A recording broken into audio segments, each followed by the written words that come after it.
We are on, yes. Okay. Thursday night Bible study. Tonight we're looking at Genesis 35.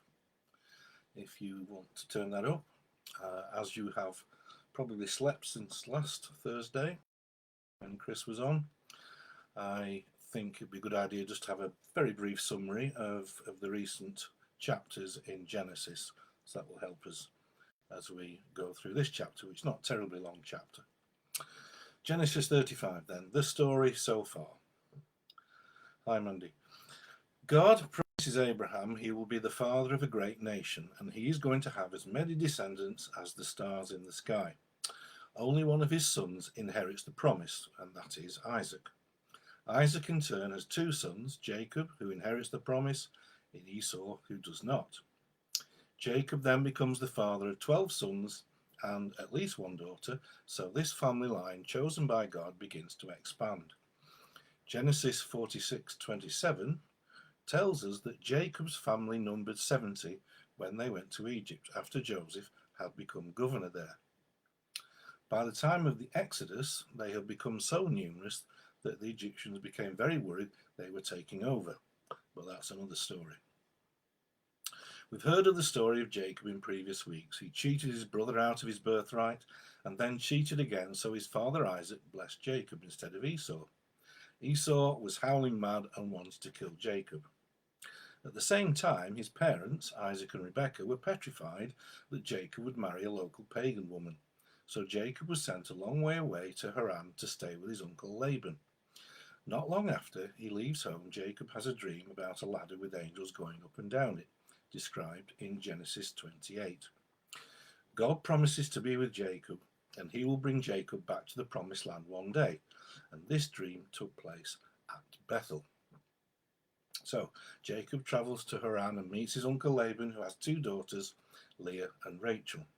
Then Jacob, the deceiver, has the tables turned on him by marrying Leah, the wrong sister, as he really wanted Rachel for a wife, since she was better looking. I can hear all the women going, typical bloke, right, okay. He married Rachel a week later, then he worked for 20 years for his uncle, and during that time he builds up his flocks and also his family with 11 sons and a daughter from his two wives and two of their servants. Jacob then has a dream where an angel says, Genesis 31:13, I am the God of Bethel, where you anointed a pillar and made a vow to me. Now arise, go out from this land and return to the land of your kindred. So Jacob packs his bags, gets his flocks together and his family, and returns to Canaan. And Chris spoke about the events of this journey last week. So let's look at Genesis 35, verse 1. Arise, go up to Bethel and dwell there, and make an altar there to God, who appeared to you when you fled from the face of Esau, your brother. Now, Jacob's been at Bethel before when he had his dream about the ladder. And God said to him, I will bring you back to this land. After he wakes from his dream, Jacob says, how awesome is this place? There is none other than the house of this is none other than the house of God, and this is the gate of heaven. Wonderful words. Then he sets up a stone and says a prayer. If God will be with me, keep me, give me bread and clothes so I can come back, then the Lord shall be my God. Not so wonderful. Indeed, it's a terrible prayer. He's laying out conditions to God, showing that he had a lot to learn. Jacob set up a pillar, unlike his father Isaac, who set up an altar in the town of Beersheba. Now, this simply indicates how spiritually immature Jacob was. He was coming out with all sorts of wonderful spiritual sounding words in the heat of the moment, and then he showed his lack of maturity by demanding what God needs to do for him. Not a good idea. So, Genesis 35:1, go up to Bethel and dwell there and make an altar there to God. At this point, Jacob was at Shechem, about 20 miles from Bethel. This verse in the Hebrew literally says, get up, go up, house of God. From this point on, it is a spiritual journey. Going up in Scripture often means approaching God. Now, after all the sordid details of rape and killing in chapter 34 at Shechem, Jacob and his entourage are now on a pilgrimage. Notice this is the first time Jacob is told to go to Bethel specifically. Up till now, God has told him to return to the promised land of his father and grandfather. He's told to build an altar because this is a place of worship. Hence, what is said in verse 2. Jacob said to his household and to all who were with him, "Put away the foreign gods that are among you. Purify yourselves and change your garments." We know Rachel had stolen the household gods of her father Laban in Genesis 31. Now, Laban was the grandson of Nahor, Abram's brother, and this part of the family lived in Haran, which is a very long way from Canaan. So, he would have no knowledge of the God of Abraham. Hence, they indulged in pagan worship and had family gods. So why did Rachel steal these gods? Well, simply because they reminded her of home. Some family gods at that time were carved to represent previous generations, a bit like photos. And another possibility is that when the sons of Jacob plundered Shechem, they took ornaments with them, some of which were pagan gods. And I'll mention these household gods later on when Rachel dies in childbirth. Now, the point is that before approaching God at Bethel, everybody had to be pure. This would involve getting rid of idols, washing, and also wearing clean clothes. They were instructed to change garments because God demanded purity. In Exodus 19, the Israelites were at Mount Sinai and were told to wash their clothes as a sign of purification before receiving the Ten Commandments. Okay, verse 3 and 4. "Let us arise and go up to Bethel, so that I may make there an altar to the God who answers me in the day of my distress, and has been with me wherever I have gone." So they gave to Jacob all the foreign gods they had, and the rings in their ears, and Jacob hid them under the terebinth tree that was near Shechem. Jacob repeats what God has commanded him in verse 1. "Arise and go up to Bethel and make an altar." Now, an altar is a place of worship. When Jacob first went to Bethel, he set up a stone. Now he's a reformed man and wants to genuinely please God with a proper place of worship. The earrings were also buried as part of the purification process. They must have been part of the idol worship, so they had to go. Verse 5, "As they journeyed, a terror from God fell upon the cities that were around them, so that they did not pursue the sons of Jacob." This is most likely to do with chapter 34, when Simeon and Levi have killed all the men in Shechem, and his brothers help themselves to everything of any value. Now, news like that travels fast, so nobody fancied taking on these people. Jacob was expecting a reaction from the locals because in Genesis 34:30 he says, "You have brought trouble on me," to his sons, he's talking to. But there was definitely a supernatural edge to this verse. The word terror is a powerful word, and it clearly says it was a terror from God. Verse 6, "Jacob came to Luz," that is Bethel, which is in the land of Canaan, he and all the people who were with him. And there he built an altar and called the place El Bethel, because there God had revealed himself to him when he fled from his brother. Back in Genesis 28, after his ladder dream, he simply raised a stone. Now he builds a proper altar.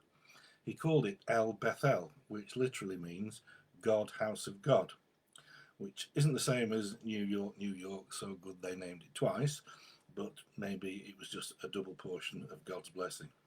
Now, the word for God here is Ha Elohim. Now, that means not just any God, but the one and only true God, not to be confused with the other gods worshipped by other nations. God is establishing his name through Abraham, Isaac, and now Jacob. If we just compare verses 1 and 7, God says, verse 1, "fled from your brother Esau." And in verse 7 he says, "fled from his brother." The name is omitted. Esau has incurred God's displeasure. Now, names are very important to God. All the way through the Old Testament, the names of people are explained. And when they are removed, it indicates God's displeasure for what they've done. And we'll see the opposite in the next verse. Verse 8, "Deborah, Rebekah's nurse, died, and she was buried under an oak below Bethel. So he called its name Allon Bakuth." Rebecca had left many years ago to marry Isaac, yet Deborah was still employed by the family and had travelled back with Jacob and his children. Some of the sons of Jacob were now grown up because Simeon and Levi killed all the men in Shechem, so they must be grown up. The grave was named Oak of Weeping, showing the family was sad at her death. She was buried near Bethel as a reward for her faithfulness.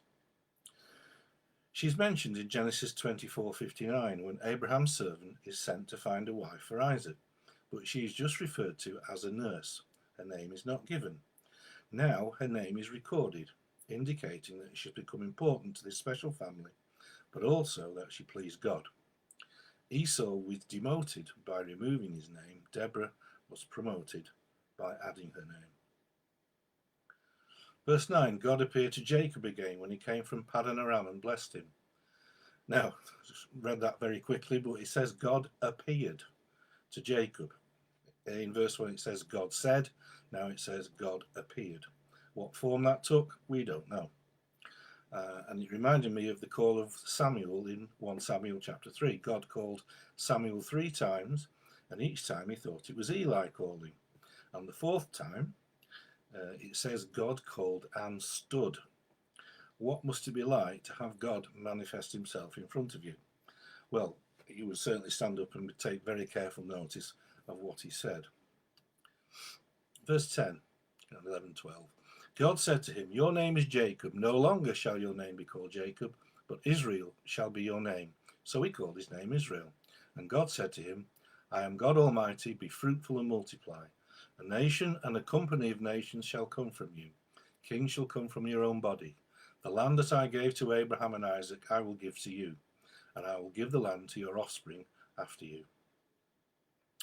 Now, verse 10 hopefully sounds familiar because it is almost identical to the words in Genesis 32:28 after Jacob had his wrestling match. Israel shall be your name, says God. Then in verses 11 and 12 we hear promises that were made to Abraham and Isaac about becoming a nation and living in the land. It was nothing new, it was a reminder of what was to come to the chosen people of God. Abraham and Isaac had each only one son of promise, but now the time of increase had come. Jacob has been blessed with 11 sons and at least one daughter. Now he receives the long-promised blessing, be fruitful and multiply. From this time in history, the multiplication of Israel is rapid. 26 years later, Jacob goes down into Egypt with 70 people, besides the wives of his married descendants. According to Numbers 1:44, 2 years after the exodus from Egypt, there are over 600,000 Israelite fighting men. Now, if each man had a wife and 2 children, that takes the population to somewhere approaching 2 million. There is a further census taken before they enter the Promised Land in Numbers 26, when the number of men is about the same. The census was necessary so that the land could be apportioned according to the size of the tribe. Numbers were important. That's why it's called the Book of Numbers. Verse 11 it says, a nation and a company of nations. Well, there is only one Israel, so what are the company of nations? Some people say it refers to the 12 tribes who made up Israel, but I think this company of nations looks forward to the day of grace when all people can be part of the new covenant. And as I've read before on 2 previous occasions in Bible studies, Galatians 3:29. If you are Christ, then you are Abraham's offspring, heirs according to his promise. So the company of nations is all who believe in Jesus. Verse 13 and 14 and 15. God went up from him in the place where he had spoken with him. And Jacob set up a pillar in the place where he had spoken with him, a pillar of stone. He poured out a drink offering on it and poured oil on it. So Jacob called the name of the place where God had spoken with him, Bethel. This is very similar to the verses where Jacob made a vow after the ladder dream, in Genesis 28 when he set up a stone as a pillar. Jacob has already built an altar by now, so he sets up a pillar of stone as he did the first time he was in Bethel. Then he makes a drink offering, which is the only time in Genesis such an offering was made. It was done on other occasions later, for example Exodus 29:40, where they used wine as a drink offering. Verses 16 to 21. Then they journeyed from Bethel. When they were still some distance from Ephrath, Rachel went into labour, and she had hard labour. And when her labour was at its hardest, the midwife said to her, "Do not fear, for you have another son." And as her soul was departing, for she was dying, she called his name Benoni, but his father called him Benjamin. So Rachel died, and she was buried on the way to Ephrath, that is Bethlehem. Jacob set up a pillar over her tomb. It is the pillar of Rachel's tomb, which is there to this day. Israel journeyed on and pitched his tent beyond the Tower of Eder. So the group moved south from Bethel and are heading for Hebron because that was where Abraham and Sarah were buried. Bethlehem is on this route. Bethlehem is another name for Ephrath or Ephrata. This word means fruitfulness, which merely confirms the promise of God to multiply the number. And of course, the greatest son to be born in Jerusalem was Jesus, who was descended from Jacob. Jacob's wife, Rachel, dies in childbirth, but not before she is told she has given birth to a boy, a brother for Joseph. All the other sons of Jacob were born in Haran, two different women. Now, it may seem a bit harsh that Rachel, the one whom Jacob wanted for his wife all along, is taken from him after having only two sons, whereas Leah, whom Jacob married through deception, gave birth to 6 sons. However, let's look at a couple of verses that may have slipped under the radar. Genesis 30 verse 1, Rachel says, "Give me children or I shall die." Infertility is a recurring problem in this family. Abraham's wife Sarah needed divine intervention to conceive. Abraham's son Isaac married Rebekah. According to Genesis 25:21, she was barren. Then Rachel screams at her husband, "Give me children or I shall die."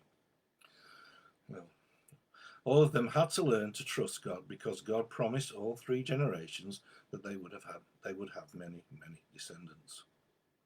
Another verse we need to look at, Genesis 31:32. Jacob says, "Anyone with whom you find your gods shall not live." He's talking to Laban, who was chased after him for these household gods. But unfortunately, when Jacob said that, he didn't know that his wife Rachel had stolen those household gods from Laban and hidden them. So the upshot is Rachel did die relatively young and was buried near Bethlehem. Jewish manuscripts put her age at about 35. And the tomb, you can visit it today, is the 3rd most holiest site to Jews. But as with several sites in Israel, it is impossible to know the exact location of certain events in Scripture. In verse 21, it says that Jacob pitched his tent beyond the Tower of Eder, or Migdal Eder, you may have in your translation, which means Tower of the Flock. Now, do we see that phrase anywhere else in Scripture? Yes, we do. In Micah chapter 4, verse 8, it says, "And you, O Tower of the Flock, hill of the daughter of Zion, to you shall it come. The former dominion shall come, kingship for the daughter of Jerusalem." Now, Micah may have rung a bell because it also contains the messianic prophecy, which is often read at Christmas, Micah 5:2. "You, O Bethlehem Ephrathah, who are too little to be among the clans of Judah, from you shall come forth for me one who is to be ruler in Israel." Referring to the Messiah Jesus, of course. Bethlehem is only a few miles from Jerusalem. It is a lush, fertile area, ideal for keeping livestock. Once the Israelites had established the temple under King Solomon, they sacrificed lambs in Jerusalem twice a day. The lambs for the sacrifice were raised in Bethlehem. In fact, no other lambs were allowed to be kept in this area because the best land was reserved for the lambs who had to be without spot or blemish. Also, the shepherds who looked after them were supervised by the priests who came from Jerusalem each day. So, they had to be good shepherds. They were careful to protect the lambs from injury. The lambs were born in the Tower of the Flock, as it was sheltered, and they were protected from the weather and also from lions, bears, and other predators. And there was a stone trough in the tower where they were born, and then they were wrapped in strips of cloth to prevent them harming themselves. Now, this explains a puzzle about the Christmas story. Yes, before you say, I know it's summer, but bear with. When the angels told the shepherds a Saviour was born in the city of David, or Bethlehem, Where did the shepherds know exactly where to go? It was a city, not a town or a village. Now, 0 out of 10 if you said they followed the star. The star was for the wise men who came along much later. The shepherds went to the birthplace of the lambs who were without spot or blemish and who would one day be sacrificed to atone for sin. The place with the manger where they wrapped lambs in swaddling cloths, the tower of the flock, close to the tomb of an ancestor of Jesus, Rachel, the wife of Jacob the patriarch. Something to think about there. Verse 22, while Israel lived in that land, Reuben went and lay with Bilhah, his father's concubine, and Israel heard of it. Bilhah was also the mother of Reuben's stepbrothers Dan and Naphtali. Now, it's difficult to fully understand this as we live in a monogamous society, and the idea of living concubines to provide children is totally foreign to us, and probably illegal, I would think. As ever, at that time, the feelings of the women involved in sexual sin are not recorded, and very likely not even considered. Women were just a possession. In chapter 34, Jacob's daughter Dinah is raped, but there is nothing said about her reaction or feelings anywhere at all. The big problem here, as far as the family is concerned, is that Reuben has taken possession of something that belongs to his father. Now, when a man died, any concubines were passed to the next head of the family, which would have been Reuben, as he was the firstborn. This act would be seen as an act of subversion and disrespect to his father.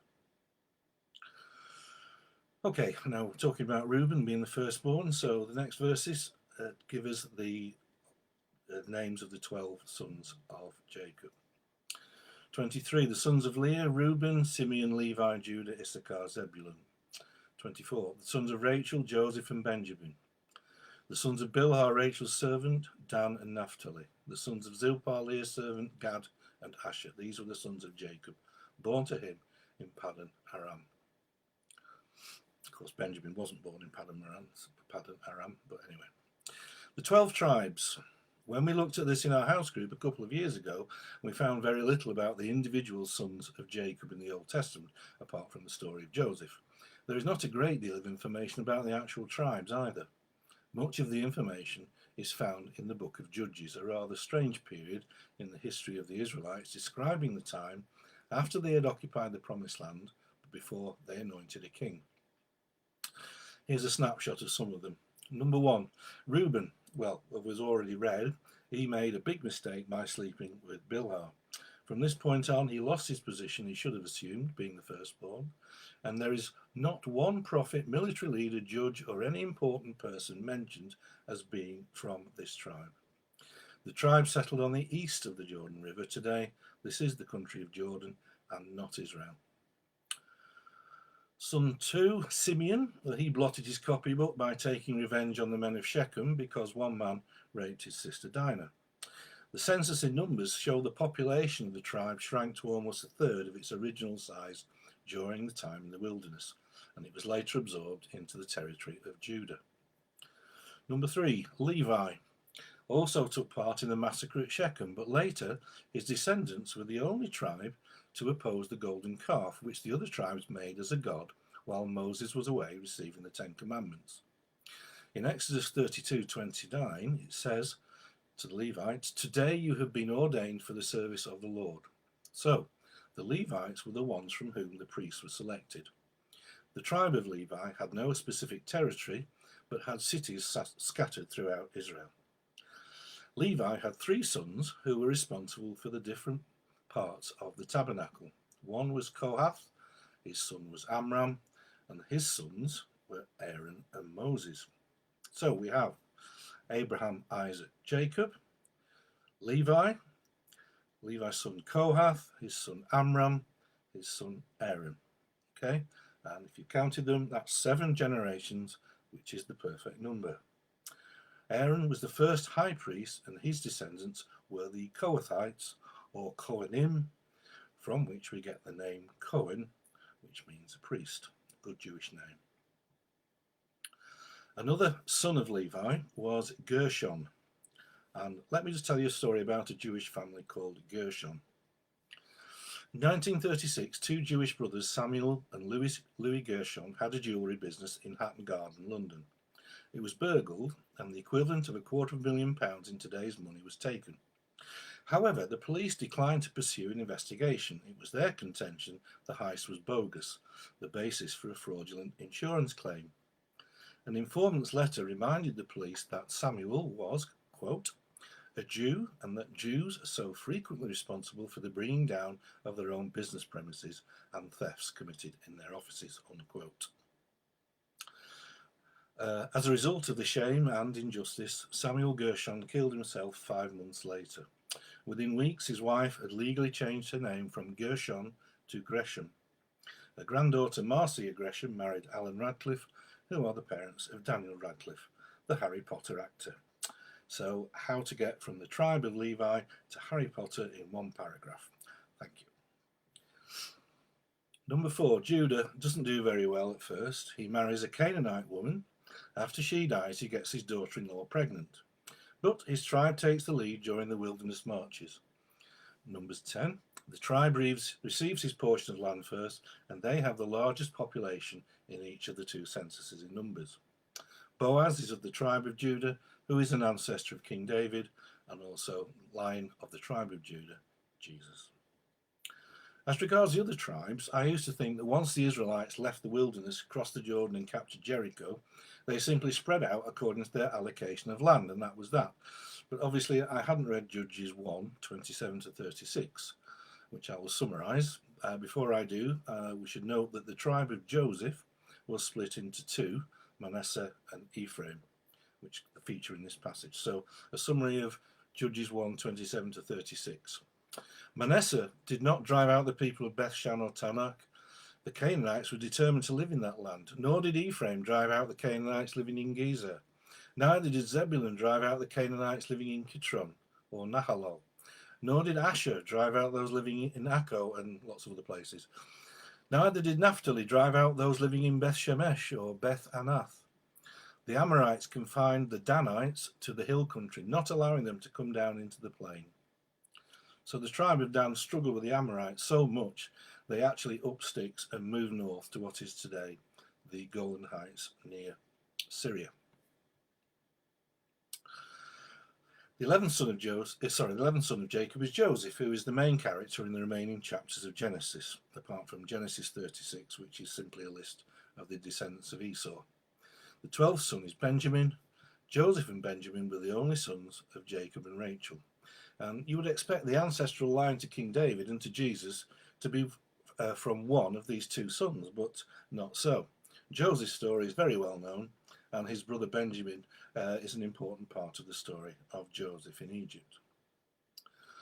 So as we move forward, at the end of his life, Jacob prophesies over each son in Genesis 49. And with Benjamin, in verse 27 of Genesis 49, he says, he is a ravenous wolf, in the morning devouring the prey, and at evening dividing the spoil. 1 Chronicles 12:2, the tribe of Benjamin were able to shoot arrows and sling stones with either hand, and that's a great advantage if you were injured in a fight.